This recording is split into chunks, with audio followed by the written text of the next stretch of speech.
Record. Welcome. We made it. It is January 5th, 2021. Have you ever been so glad to see a year end ever? I know that for many of us, it was quite an interesting year last year. In some ways, it was quite difficult, but then in some ways, for many of us in our professional lives, it was a year like none other. Many of our new home consultants, and the one that I'm going to interview today, Louis, uh, had the best sales year, one of the best sales years, if not the best of his career, right? So it was just this weird mixed bag of whatever it was. So that inspired me to theme today's meeting, Oh, the Places You Will Go. And of course, that is a direct takeoff and theme off of the very popular Dr. Seuss book, Oh, the Places You'll Go. And I thought that would be an appropriate theme for today because when we started in 2020 in January, uh, I think the Builder Show was about the third week of January last year, if I'm not mistaken. And Matt and myself and Dave Betcher, the three of us did a program together measuring your analytics numbers, and we had all these this incredible data of how January 2020 digital marketing traffic was literally blockbuster off the chart compared to 2017, 18, 19. And at our IBS seminar, I remember this, Matt, we literally said, this year is going to be incredible, best year ever. You better gird your loins, which is a line from Devil Wears Prada, if you happen to remember that movie. Every time, she would come up the elevator, the editor of Vogue, they would yell out, gird your loins, she's in the building, right? And we were like, gird your loins, home builders, it's going to be an amazing year. And then March the 12th happened, the Rona, and then what, right? And so we didn't know at the beginning of 2020 the places we would go. And I think that's probably true for 2021. We don't know the places we will go for this year.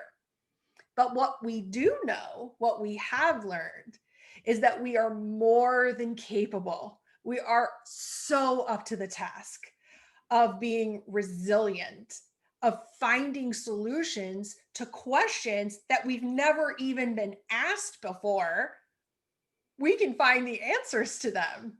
We can reinvent and we can do all kinds of cool things at a pace unlike anything we've seen in a very, very long time. So, since that's our theme today, I have 3 copies of Oh, the Places You Will Go that I will sign and send out as prizes today to 3 individuals who contribute most, the highest quality. I'm not looking for volume here, but I'm looking for quality comments, insights in our chat. So our panelists have been tasked with paying attention to chat all throughout, as we always do. And we really encourage you. One of the things that I love about this event every month is how active you are on chat and how much you will interact with us as we talk. And so we want to hear from you. So as we're making a point or we're discussing a topic, if you agree, chime in. If you disagree, even better, chime in. If you have an idea or a solution that's worked for you at your builder, chime in.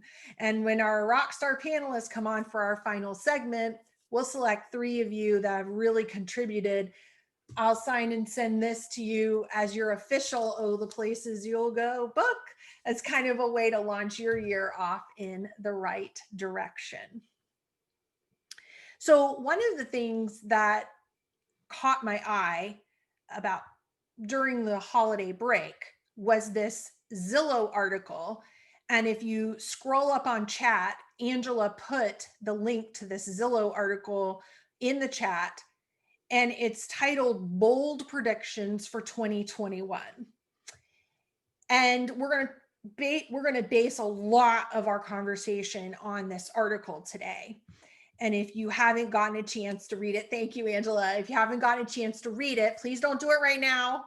But once we're done, I highly recommend you review it. And I just couldn't believe my eyes. So, first of all, one of the highlights that it said annual home sales growth is expected to be the highest in almost 40 years, forecasting a 22% annual growth for a total of almost 7 million homes sold. That would be the biggest annual sales growth since 1983. I don't know if you realize this, but that was the year the Where's the Beef commercial came out. So literally, they are forecasting the highest volume of homes sold since we said, Where's the beef? Wore parachute pants. And I have to say, I personally rocked amazing 80s perm hair. Like it was so big. And so I had curl. It was amazing. Okay. What? That's incredible because honestly, a lot of us have been operating at a pretty full capacity level. So here's one of my first questions out to you, and I would love to see you light up our chat is what do you think about this prediction? And what are you saying? Sure, Kevin Weitzel. It never happened if there isn't photographic proof. Okay. I will find my 80s permed hair photos and I will put them in Town Hall Facebook group because I am very proud of that hair. Like that was amazing. I had a wall of bangs that like could rival what is currently being built on the southern border. Like it was amazing. It was fantastic. But yes, no, we are looking at an incredible rate of growth. Deep breath, right? So then I started thinking, okay, well, what does this really look like? So I started looking at our builder clients and our Google Analytics dashboards, did a quick text volley back and forth with Matt today. And I'm sure Matt will share some of his information later on, or he may want to put it in chat and put some of his charts and stuff out there if you want, Matt. But when he and I did that program at the Builder Show a year ago, we were so excited because those were like blockbuster digital marketing website numbers of that top of the funnel. There were so many people looking at homes for sale online. Well, if I look at the last 2 weeks, 2021, over the same 2 weeks of what I thought were incredible numbers of 2020, it's up another 30, 40, 50 plus %. What? Yeah, it is. So the top of our funnel, the state of our union, the top of our home building funnel is strong. There is an incredible demand there despite all of the personal difficulties, healthcare challenges, and political ridiculousness that has been going on. There is still an incredible demand and surge for housing. So today I want to take apart this Zillow article. I want to give you some tips and tricks on how we're going to manage this potential boom that we're facing. So in this next segment coming up, my special guest and I are going to talk directly to the new home consultants in the audience, to the sales managers out there, and try to give you some tools that you can use on a daily basis. And then our Rockstar panel will be on, and we're going to kind of go point by point through that article and argue and debate. Do we really think this point's going to happen? Because there was a lot more to it than just we think we're going to be way up. There was a lot of other interesting points that it made. All right. So I am going to invite Louis to start his video and unmute and bring him in. I was hoping to have one other special guest today, Isai from mad at me, but unfortunately, he's got a sick kiddo. So he was not going to be able to make it with us at the last minute. So we wish him well and hope that it's no more than a basic cold kind of a situation. And so let me introduce to everybody, claps and cheers, yay. This is Louis Sorrell of MI Homes out of the Twin Cities market. You might recognize him from our Power 15 interview series for the Home Builder Growth Summit. I have to confess, his interviews, I mean, I enjoyed all of them very much, but it might have been one of my favorites. And so when I was looking for somebody with some particular insights today, I like leaned on him one more time to do an interview with me because I just felt like your approach to life and work was kind of what we might need today. So thank you, because Well, I I know appreciate it. you're super busy, and probably one of the strategies when you're at this type of a pace is to learn to say no to things. And you didn't say no to me today. So thank you for Well, my that. pleasure. It's always a pleasure, and I appreciate the consideration. So, um, Yeah. So why don't you tell everybody a little bit the short version of your background just to give them some context, because you've been selling new homes. I mean, this has been your career for some time. yes, I was recruited into new construction in 1999, and that market was crazy too. A private builder, but aggressively growing, and became the largest private builder in the state of Minnesota. So we had all the growing pains, but the excitement of growing at a rapid pace. Obviously, the downturn happened, and I hung on for a while, and at some point had the epiphany that I was going to have to leave the private builder, uh, you know, and move to a production builder, which I did. And it was interesting because your other guest who was supposed to be here, that was my first national builder, Mattamy Homes. Matter of fact, Mattamy Homes, the first division they had started in the United States was in Minneapolis. They bought a small custom builder, and we kind of made that transition. And then I went full production to Ryland Homes, and now I'm with MI Homes, who's actually in the middle. We're semi-custom. So 22 years in the business, uh, wouldn't trade a thing, have learned a lot, and love where I am. Mhm. Yeah. And if I'm not mistaken, 2020 was one of your best, if not your best, sales year. Well, let's just be clear. It was by far my most successful year in real Yeah. estate, by far. Yeah. By Um, far. yeah, I mean, it was incredible, quite frankly. So, Incredible. mhm, Yeah.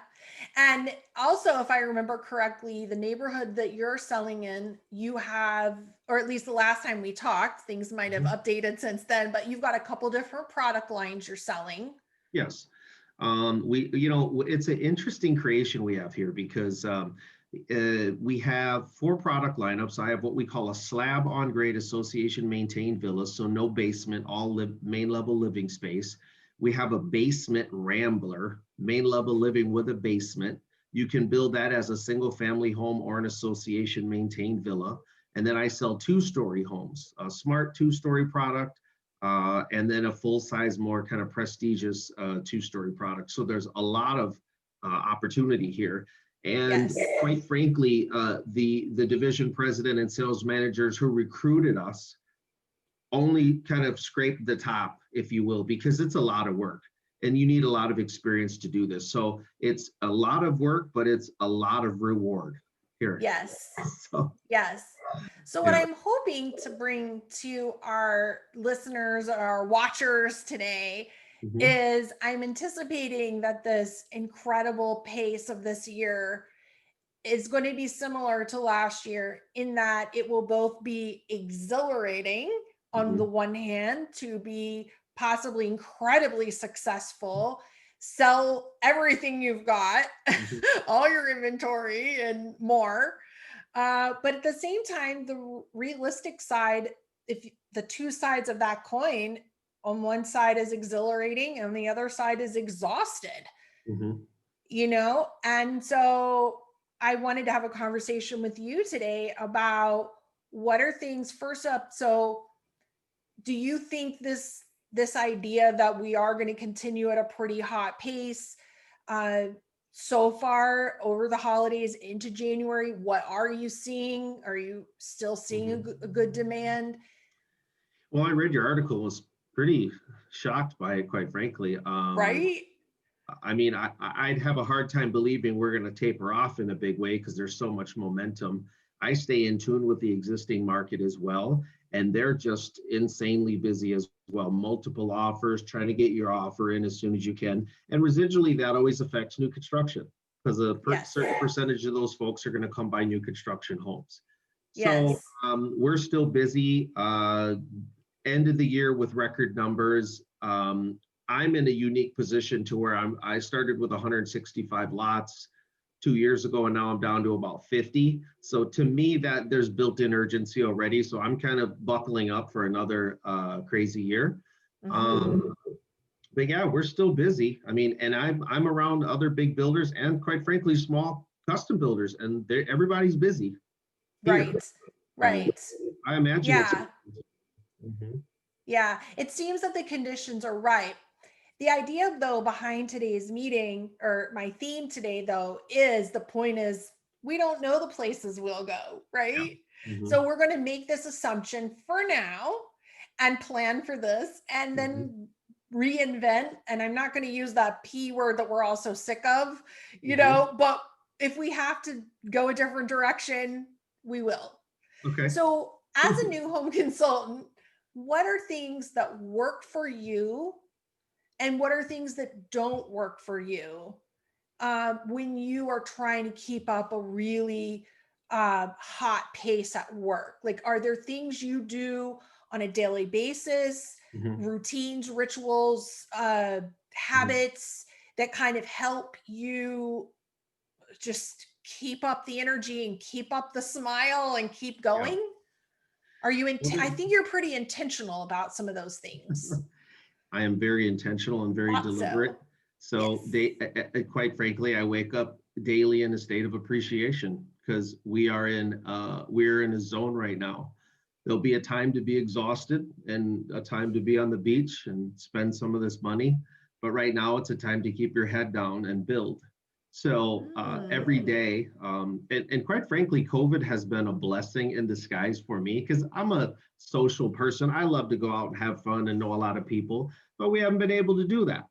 So I've been able to get a little bit more sleep, wake up a little bit earlier, get to the gym, and the two big things for me right now are get in early and stay late if necessary. Because when I'm here, I can't be completely focused on servicing existing clients. I have to stay fresh and ready and excited for that door to open because Mhm. those people can't just walk through and walk out without me getting registration cards and collecting their names and information and trying to move them forward as well.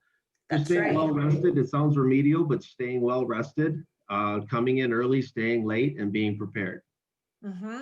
Mhm. So I would love to see everyone light up the chat, and this is your opportunity for one of our little prizes right here. What are some intentional things that you do? Anybody in chat?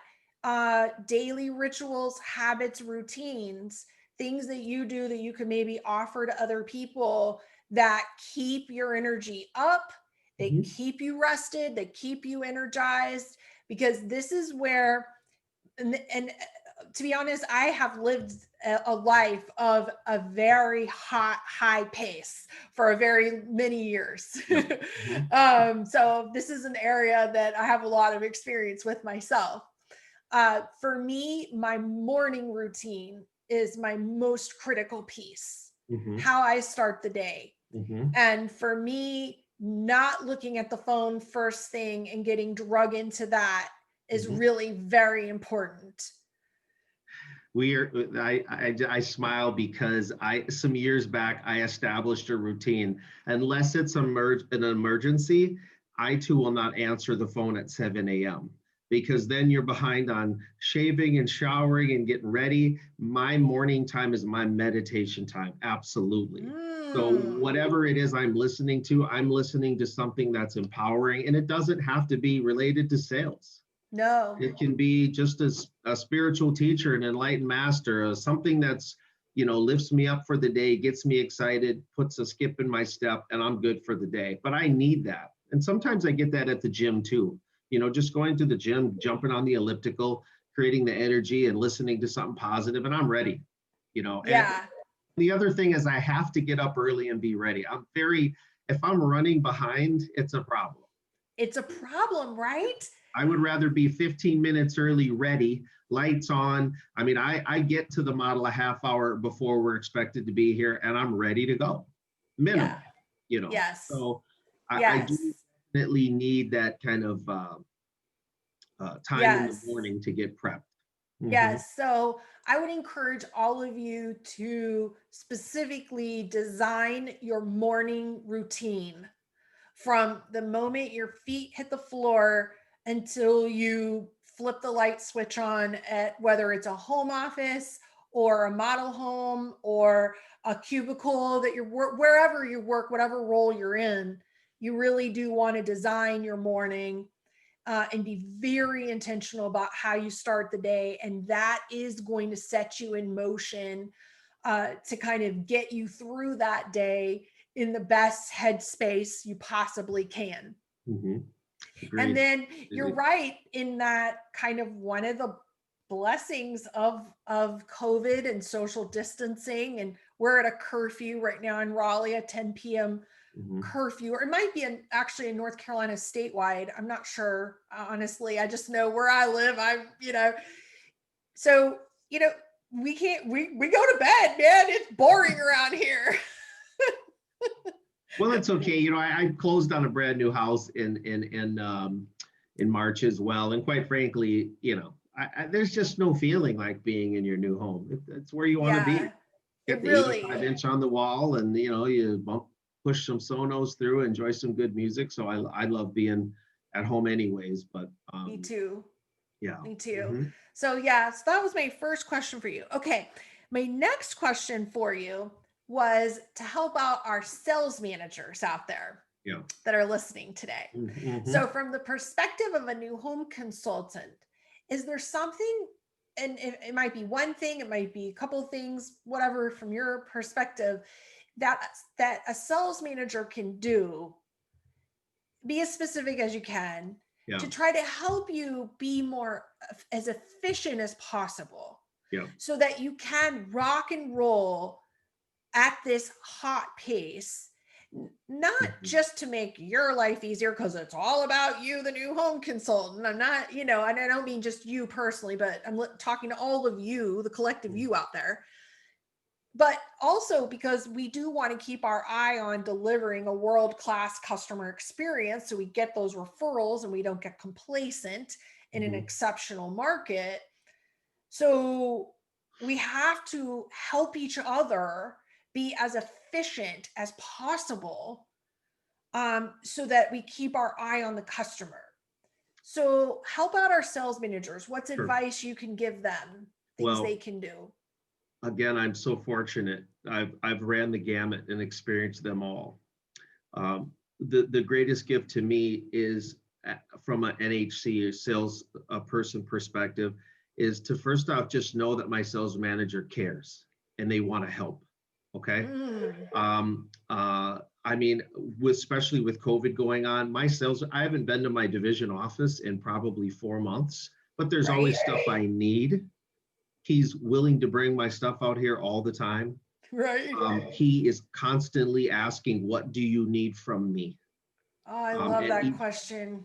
and each individual NHC, because of how they run their business, needs different things. Sometimes I need 12 thumb drives just so I can download the HOA documents and give them to my buyers. That's the Right. most crucial thing I need at that moment. So here he'll bring out a bag full of pens and some thumb drives. He will sit in the model with me. And, as to where some folks love to control every aspect of their business, I love to let him take clients through the model. I mean, hearing him sell and articulate the details of my model gets me excited all over again because he's so Right. excited and he highlights the differences and, why we're special and what MI Homes does different. And so you feel like, wow, I better get myself up and make sure Right. his energy. Uh, Yeah. but overall, having an inquisitive view, just an inquisitive perspective, and asking, what do you need from me? What is it I can do for you? How can I help you Yes. today? That's a really big piece, because I've been around sales managers who are apprehensive about interfering with an NHC's business. They might be struggling a little bit. They can't quite articulate what they need, but somebody asking, what do you need from me? What can I do for you right now? Yeah. Um, Helps a lot. Hmm. Yeah, it really does. And you know that also happens to be one of the major tips they give you in any interpersonal relationship as well. Yeah. Whether it's a partner or a spouse or your teenager or your mom, dad, sister, brother, cousin, anybody that you want to have Mhm. a better relationship with, if you simply ask them, "What do you need from me? How can I help you today?" Yeah. I mean, And yeah. Hmm. yeah, yeah, and be satisfied with a simple answer, like, "I need 12 thumb drives." Because some of us overanalyzers, hello, Yeah. are looking for some big, in-depth emotional answer. "I need," and it's like, Yeah. no, and then you feel like, "Oh, that didn't go the way I wanted," or whatever. No, you asked the question, you got an answer. That was all that needed to happen. Yeah. And he has his attention on us, right? I think sometimes I remember first selling real estate, and where you're self-monitoring and you're nervous. What am I doing? Am I talking too much? Just take your attention off of you and put it on your people, and the answers will Yes. show up, right? Yes. So Yeah. just being present, being inquisitive, and being in a spirit of service is especially when we're so crazy busy, is it could be as simple as running someone through a spec home when I'm sitting here with 10 people in my model, Yeah. and I can't go do that right now. So Mhm. yeah. So it's that spirit of service. How can I help? I'm here to support, not try to get in your way, but be supportive, be helpful. Yeah, Exactly. that makes a lot of Mhm. sense. Yeah. Yeah. How about from the other parts of the company, uh, construction, operations? Yeah. We didn't discuss that ahead of time, but I'll kind of throw it at you. Any thoughts on just kind of Yeah. being more efficient with them and trying to make that run as smoothly as possible? Well, you got to put the time in. Um, when you have whether it's a backlog of 2 clients or 30, my job soup and I sit down weekly, quite frankly, daily. We need to make sure we're on the same page. The client has an expectation. Is that expectation being met? Yeah. Where are we at with the construction process of these 30 people? Let's Oh my send them out God. an update. you know Hey, we just dug your hole today, we're pouring the footings tomorrow, and the foundation walls will be poured on Thursday. That means a Mhm. lot to folks. This is what those of us who've done this a long time and built hundreds of homes, thousands, and then built some ourselves, we take it for granted. It's a big deal. Big. So being on the same page and making sure production's on the same page, purchasing's on the same page, sales is on the same page, and that breeds efficiency. Yeah. Making sure our answers match, because obviously we know sometimes clients are like water and they want to seek the path of least resistance. So if we're all on the same page, my answer matches my job soup's answer, matches my sales manager's answer. That's an important thing. Um, Yeah. but yeah, everybody needs to find efficiency, however that is. Whatever systems need to be put in place. That's the biggest thing. I mean, working hard is one thing, but obviously working smart is the best thing, right? So, When um, we built our home in 2019, I think it was 2019, 2020-ish. What, I don't know, it's all a blur. I was shocked at how completely stressed out it made me yeah, after all these years doing all this and knowing what I know. To your point, we mhm, totally take it for granted.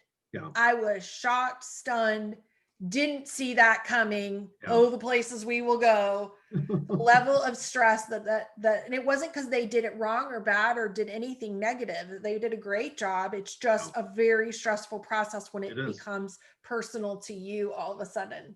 That's It why it was so really important that I do it does. again. Oh, thank you, Shannon. It was 2019. Thank you. I don't remember. Yeah, um, yeah. it was a re-education again. Here I am selling a bunch of homes, and all of a sudden I decide to buy and build a home, and it's like, whoa, okay, here we are again. And it was rewarding for me as well because of the communication. Everybody was on the same page. Mortgage was on the same page. They alleviated my stress. And the NHC did a few things that I hadn't been doing. And I thought, Hmm. wow, you know what? I'm going to now implement those policies in my business because I wasn't doing those. Hmm. So it was eye-opening and refreshing, and it was kind of a good re-education for me. Yeah. So for our, newer new home consultants, sales managers that are listening, watching today, Mhm. who have not been through, they weren't here in 05, 4, 5, 6 when we had this like boom like this. They weren't here in the 80s. Frankly, I wasn't here in the 80s, but you know, when it was hot, hot, hot like this the last time. So this is my last question for you is uh what you know what are some things to avoid in this type of market, mistakes that you can make or things you can take for granted, or just kind of the benefit of you having been through several market cycles? Give us some advice. Yeah. Well, just know that you're in a favored position. We're in a zone right now. It will not last. Take full advantage of those people walking in your model. Build your brand. Build relationships with those folks. I know when you're in new construction, you're a little bit more limited than existing, but I'm shocked at sometimes how a parent, then their kid, and then their friend, I will wind up selling people 3 and 4 homes. I sold a couple, 2 homes in one community. So building that relationship, creating, I always tell my clients up front, I want you to be raving fans at the end of this process. Anyone can sell you a home. I want that survey to be 100%. And I want you to be raving fans after. Hmm. So, you know, I wake up in a state of appreciation. I feel so fortunate to be in this seat every day. And I'm committed to giving 150% to this business and to my clients. And to see that survey come in at the end, that's the barometer of how you did, right? Yeah. So yeah, I value that door opening, and I value every relationship I have with my clients. And from the 100 brownies and Christmas cookies and stuff I have to give to my job suit because otherwise I would not fit in my pants. Um, I'm in a state of appreciation, and that kind of steers my ship, you know. Yeah. Yeah. You know, you said something at the very beginning of this interview about this is the time to build, to put your head down, to work because it's good. Yeah. And it's so true. Not only was I a child of the 80s and I had amazing 80s hair, but most of you also know that to this day I am still a raving Bon Jovi fan. And one of my favorite Bon Jovi songs is I'll Sleep When I'm Dead. Yeah. And it's like, that, and it's just like I could hear it right now in my head. It's so true. It's like, this is the Yeah. time.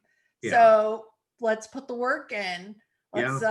Let's gird your loins, people. She's in the building, right? There'll be So with time to rest. There'll be downtime. And the funny thing is, you have a tendency, if you're not deliberate, to complain, I'm too busy. Let a mhm, week go by when you're not right, busy, and you start right. twiddling your thumbs again. Right. Like, boy, maybe I should have actually addressed those folks that came in and got a registration card on them, and I could actually Oh. call them right now and possibly get a sale. Yeah. And we will Somehow that have works. those weeks. We will have those weeks, and we may have another March the 12th. We don't know, Mm. right? So I was doing working with a builder in Texas today.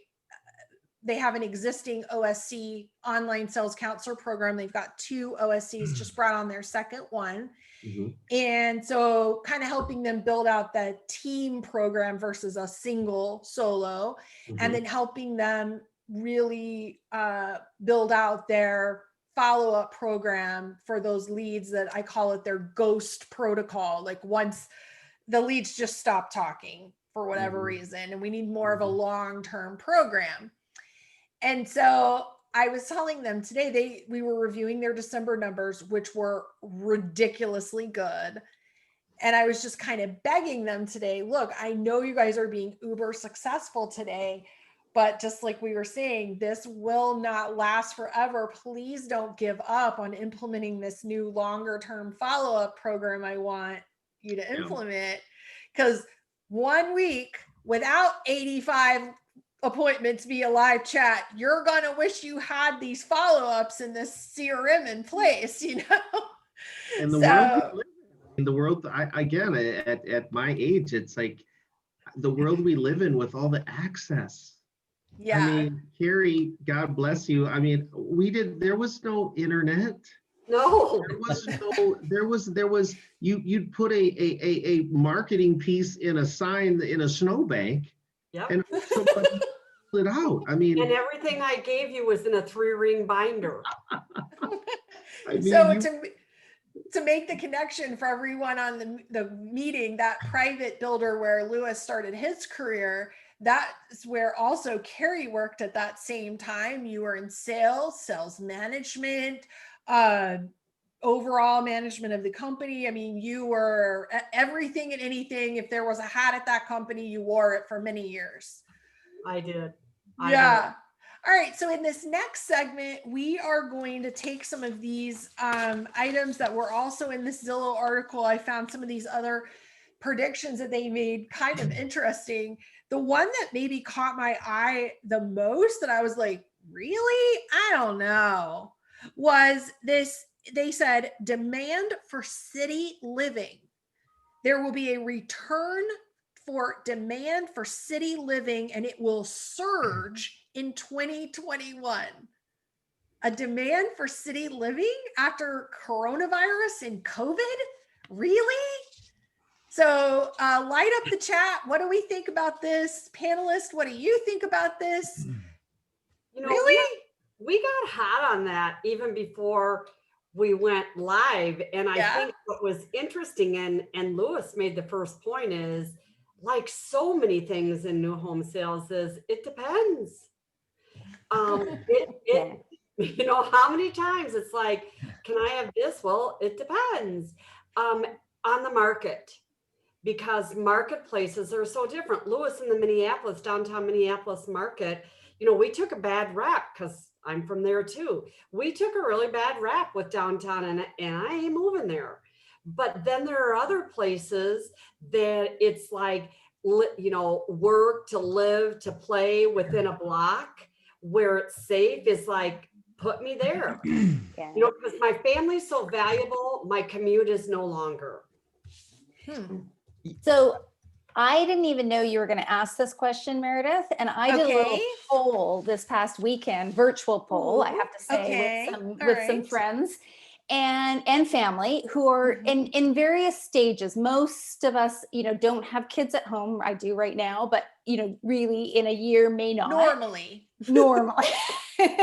And they were, and again, it depends on your market. If you've been to Vancouver, it's one of the most, I'm biased, it's one of the most beautiful cities in the world. And the downtown core is beautiful. It's surrounded by water. And I know young people, middle-aged people, and older people who are looking forward to actually the opportunity to move. It's one of the most expensive real estate markets. And I think I think it will, prices have gone down a bit, and I think Mhm. people are going to snap those up in the next few months, because they will eventually rise back up to Yeah. I agree with that. In some, I think it's specific. It's going to be specific to markets. I think that in cities where that urban lifestyle is a real thing, and by real thing, there's public transit. There, you come down in the South, like you don't have public transit like you do in the Northeast. So you can't hop on a subway and go from Philly to New York to Boston. You can't do that. But I do think in those areas, that there's going to be there's going to be a rent reset, and there's going to be there's going to be sale price reductions, and the people that live downtown in those areas aren't going anywhere. But I also think that you're going to have areas like San Francisco and LA where they're finding out, in Seattle, where people are saying, well, I can work from anywhere, because these major employers are saying, well, you can work from home forever. And unless they're married to that like that, the life in that area, they're bailing. They're going to bail, and which is why areas like Boise, Idaho, are seeing massive growth, because people are saying, well, I'm going over here and I'm not going to pay that price. Well, and I think Matt had one of the key facts that you nailed on that is when so many companies have learned how efficient in some roles in a company, not all roles, but some are very efficient at home, then home changes its whole meaning. Your home might be closer to family, that before it's because I can't come because this is where my job is. I mean, the very definition of working from home has changed the boundaries of where people can and will live. And I think COVID has challenged everything that we thought we knew about consumer behavior. Amen. Whatever you knew, unknow it. Unknow it, because I am telling you, it's, we talked last year when we started the Builder Town Hall, if you guys remember, and we kind of went to so we started in March, and by May, we're like, man, a hybrid is coming, like some of this and some of that and something else. And we just kept saying, we're developing what we will become today. Yeah. And it's pretty interesting. It's the places we will go, right? That's right. And that's how we ended up. So for me, the only way I can really think through this particular prediction with any kind of analytical, common sense, because Amy just commented in the chat, New York City's got a 30% population decrease. We know from reading those articles that people are fleeing places like New York City, San Francisco. We know that is happening. So the only sense I can make out of it is, if there's densely populated city areas that have what I would call a systemic lifestyle challenge of some kind, violence, maybe like the downtown Minneapolis issue you guys had, whether it's a violence issue, it's a transportation / COVID issue, like a New York City. I mean, it's not workable when you have to get in an elevator with 25 other people just to go get groceries in a pandemic. Like, it's not a workable situation to have to get on a subway to go to work. Like, everything you do is mass transit, right? But some of these other places, like Carrie, our shared client, Charlotte, North Carolina, downtown, multifamily, luxury townhomes, they're selling them just fine. So that city living, it doesn't have the same kind of what I would call systemic lifestyle issues that are not suitable in a pandemic or in a kind of unrest situation. So that's the only sense I can really make of that. As long as we're in the COVID economy some of these places I think will continue to suffer. But again, the point of this particular, whether this prediction turns out to be true or not, I think the point is be flexible.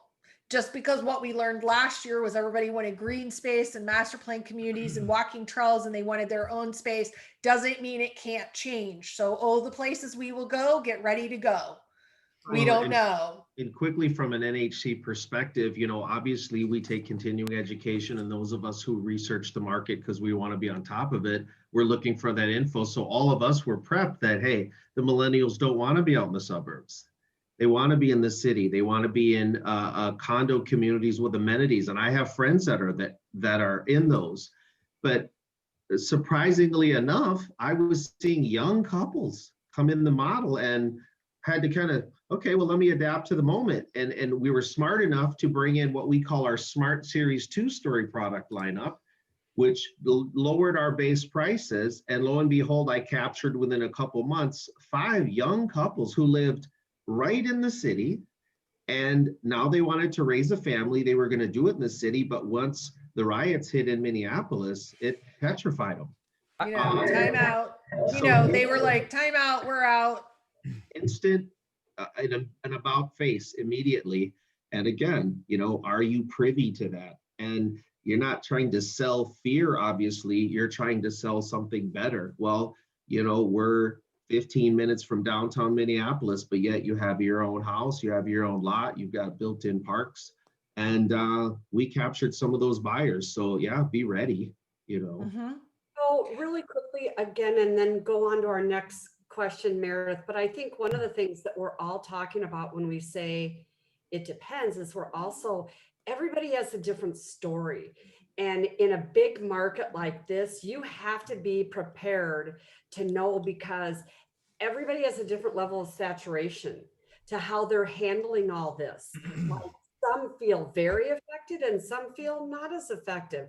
So making a judgment that they will want this because of that, or they won't want this because of that, is going to be your biggest pitfall in 2021, because everybody has responded to 2020 in very different ways. So my suggestion is learn the story. Yeah. Here's a good 80s, 90s, I think 90s reference, Seinfeld reference for you. I think Kramer would shout out, "That's gold, Jerry, gold." Yeah. And so Carrie, I'm going to give you, "That's a gold, Carrie, that's gold." Oh, Jerry. Yeah, that is gold, because yes, you making assumptions on what is their story or what their experience of 2020 has been is going to be could be your downfall, your pitfall. They saw it through the eyes that you saw it through, or had the same experience. Okay. Next one, buyers will have a harder time affording homes, especially their first one. And it kind of goes with their next prediction that addressing housing vulnerability should be a top priority, with pricing going up, with rent pricing. Both of those seem pretty likely that affordability could be an issue. And, trying to figure that out. That seems, I don't know, that one seems pretty obvious to me. What do we think? I think affordability has been an issue for a long time. Right? Yeah. Yeah. Yeah, affordability, is, we've been fighting that as builders for several years now. And I think COVID enhanced that because of pinching supply lines. And, then we had tariffs on pine lumber coming in from Canada. It's gotten a little out of hand, but luckily the Federal Reserve has come in and, they've kept interest rates low. They're going to let inflation kind of run hot for a minute before they adjust rates, and that'll keep things low. I think that, a lot of these things that we utilize to, lumber pricing, for instance, is cyclical, right? It's a futures market. And I think once production lines and start to kick back in place, I think we'll start to see some relief from a lumber perspective. And hopefully that times out right with, is we start to see interest rates kind of clip back up a little bit into what we would call normal. Because I know as a salesperson, we'd sure like to say you need to buy now because the interest rates are low. We'd like to be able to say that again, and you better not wait for the interest rates to rise. Right. You know. On that, Yeah. Matt, I think an interesting thing as we talk about affordability is currently today, because we're talking about our first quarter and our market that just came out of putting Christmas decorations away. Yep. And the new spring is January, and all that is, it ain't going to get any more affordable. Not currently. Not this year. We're not, way back, remember when the saying was, you can never be too early, you can only be too late? Yep. Amen. It's never cheaper to buy a house than it is literally right now, right? Like it's never cheaper to buy a house than it is today, because if rates go up, you went up, but if rates go down, you can refi back down. Correct. And the things that you try, and when you want the hit list on what's included and what's not included in, well, that's not in my budget. Well, guess what? Let the interest rate tick up, let construction costs go up a little bit, and now you can't have the countertop and you can't have the cabinets either. That's right. Now you just lost the front door. Oh, there goes.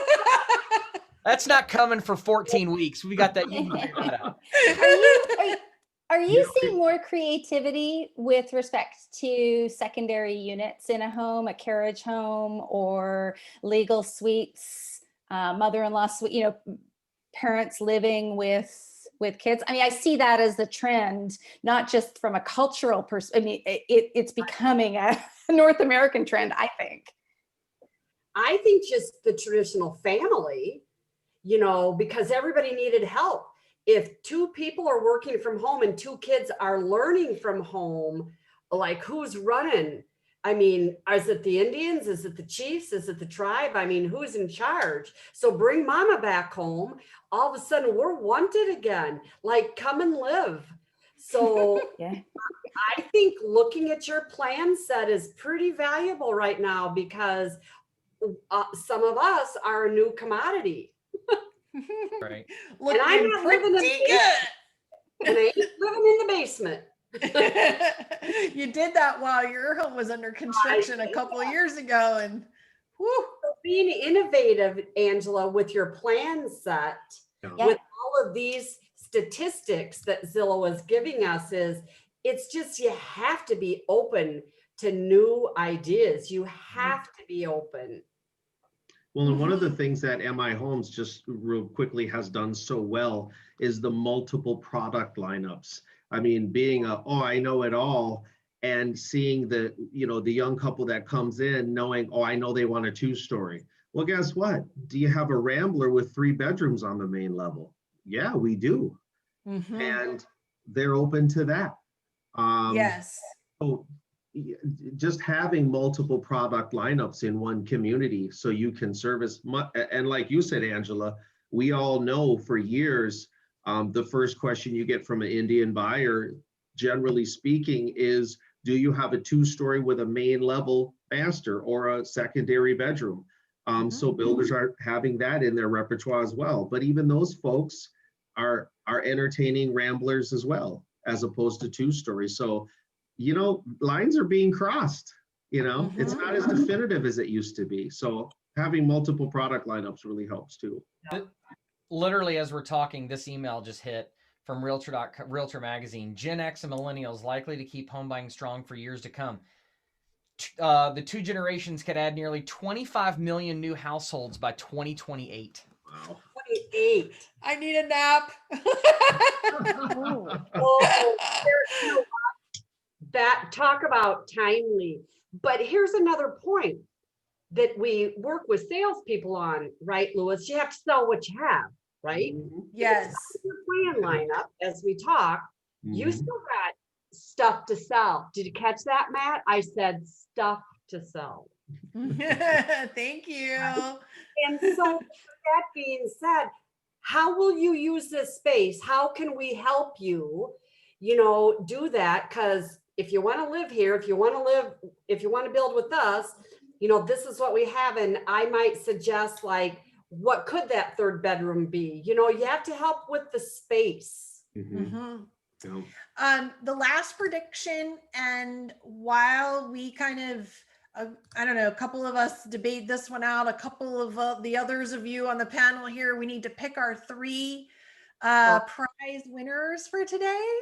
So we got to work on that. But this last point that I pulled out that I think we've hit on several town halls, but I loved the way the article phrased it because I hadn't heard it said this way, was that home buying would continue to be a digital first experience. And I was like, A, why did I not think of that term? I'm mad. And B, that's genius. And B, yeah, you know, so duh. Yeah. Duh, but better phrase than how I've said it before. So that's what made me mad about it, right? So yeah, so there's definitely some good statistics in there, you know, their research of obviously how many people accessed virtual tours and And all of the interactive technology. So if you didn't triple, quadruple dog down on your investment on all of that last year, you're sort of behind. You need to get on that immediately now, because that certainly isn't going anywhere. And it will continue that trend, a digital first experience, yes, meaning they're going to experience you that way first. And then if that is a positive, wow, exciting, enticing experience, then they're going to make their way to the fabulous Louis, who will build a relationship and do what he does best. But they'll never make it to him if the digital first experience isn't what it needs to be. you know what? I'm going to tell you that, Louis, when you spoke a little while ago and you talked about like having new people come in the door, and that when you had your sales manager who might help you do other things, is that what we have, and I have learned this from Meredith and Matt and Angela, because I'm the on-site, right? But there's a new front door, people. And the new front door opens first online. And so Ryan laugh, it's like a revolving door now, because where we survived and used to say that every time the front door of a model opened, an angel in heaven said to you, cha-ching, because it might be a paycheck. That new front door is online, and it needs to open just as friendly. And I'm just telling you, it's, you guys are so right. You've proven to be so right. You've proven that we as salespeople can live with set appointments by someone else, not us, where we used to go, no, I got to set my own appointment. I don't want to, if I don't know the story. Now it's like, great, come into the door second. I don't care, because I pass meet and greet, because I got the my OSC. I might even be past needs analysis, because I got that information. What's your objection to buying today? Right? All right. So before we announce our our winners of our prizes, I do have a little special dedication to make today. So as most of you might have seen on social media, our very own Angela McKay has a big change for 2021. And she is now with Anugo, which the parent company of is Rendering House.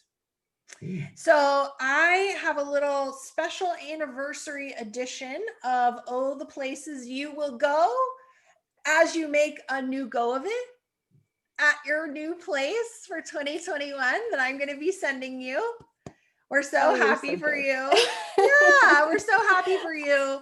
And it's a really good example of what we're talking about today, because you know, you loved the work you did previously and you love the people, you put your heart and soul into that whole adventure and everything that was, but it was time for new places to go. Absolutely. It takes courage to like say that and realize it and kind of step out onto a new adventure. So we're super proud for you and happy for you. And we're excited for you making a new go of it in 2021. Thank you. Oh, I'm excited as well. And it really helps to have made such fantastic connections in this industry and worked with so many different people. I have had the support of ECI and Lasso. I've got the support of John Lee at Rendering House and A New Go, and I've got the support of all of you. And it's been fantastic. So it's been an easy transition, I have to say. My title stayed the same. That's right. So you're still a VP of customer experience, and your new place, you're going to be really focused on this digital first experience that we just wrapped up talking about. That's exactly what you're going to be so focused on bringing to the market. And we're really excited for you. Yeah, no, absolutely. If we can, 9% of buyers end up buying new, but 64% actually considered it in the first place. So if we can increase, I know. So if we can increase the number of new home buyers choosing new, then we accomplish our goals. So I'm really excited to be part of it. Yeah. So when the theme came to me of kind of what I want to do today, and then you made your change, and I was just like, oh, it's all coming together. It's going to be amazing. And then I stumbled across this on the good old Amazon. I was like, oh, I'm going to send her this book. So one of the cool things you guys should know about this particular Dr. Seuss book is it is the most best-selling Dr. Seuss book of all of his books.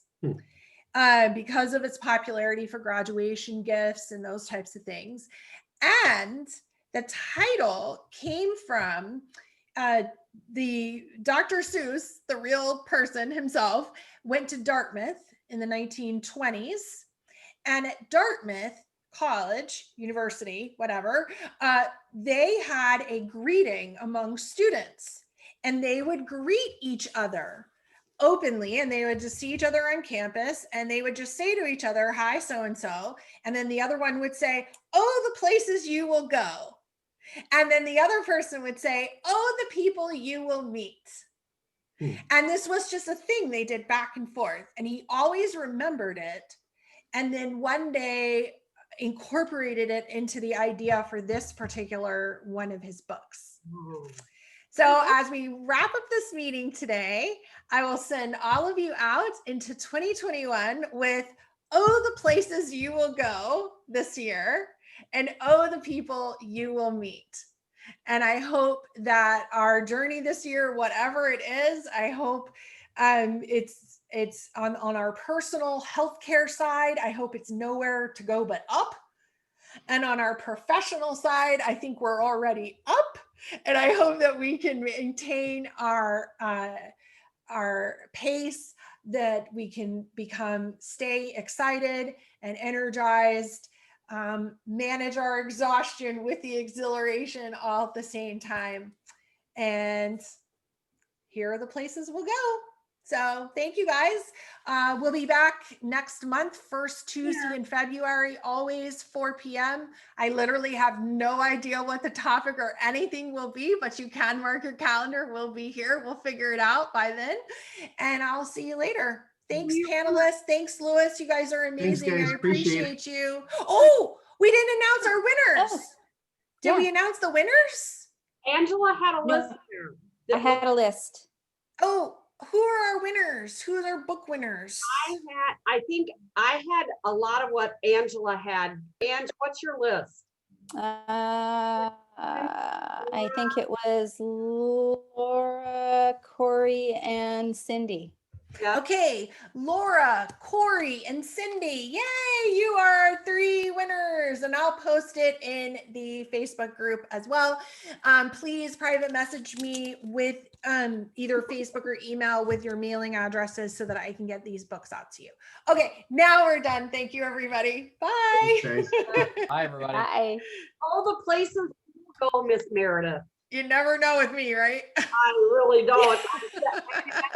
Or the 3 of us. This is a problem. Sure. Well, it was our little text conversation that got this whole thing going, you know. Oh, I was about to. I know. We're still live, You're by still the way. Hold on. You're still recording. I know. I was just Yeah, going to say you're we still gotta go. recording. I know. I'll talk to you later. Bye.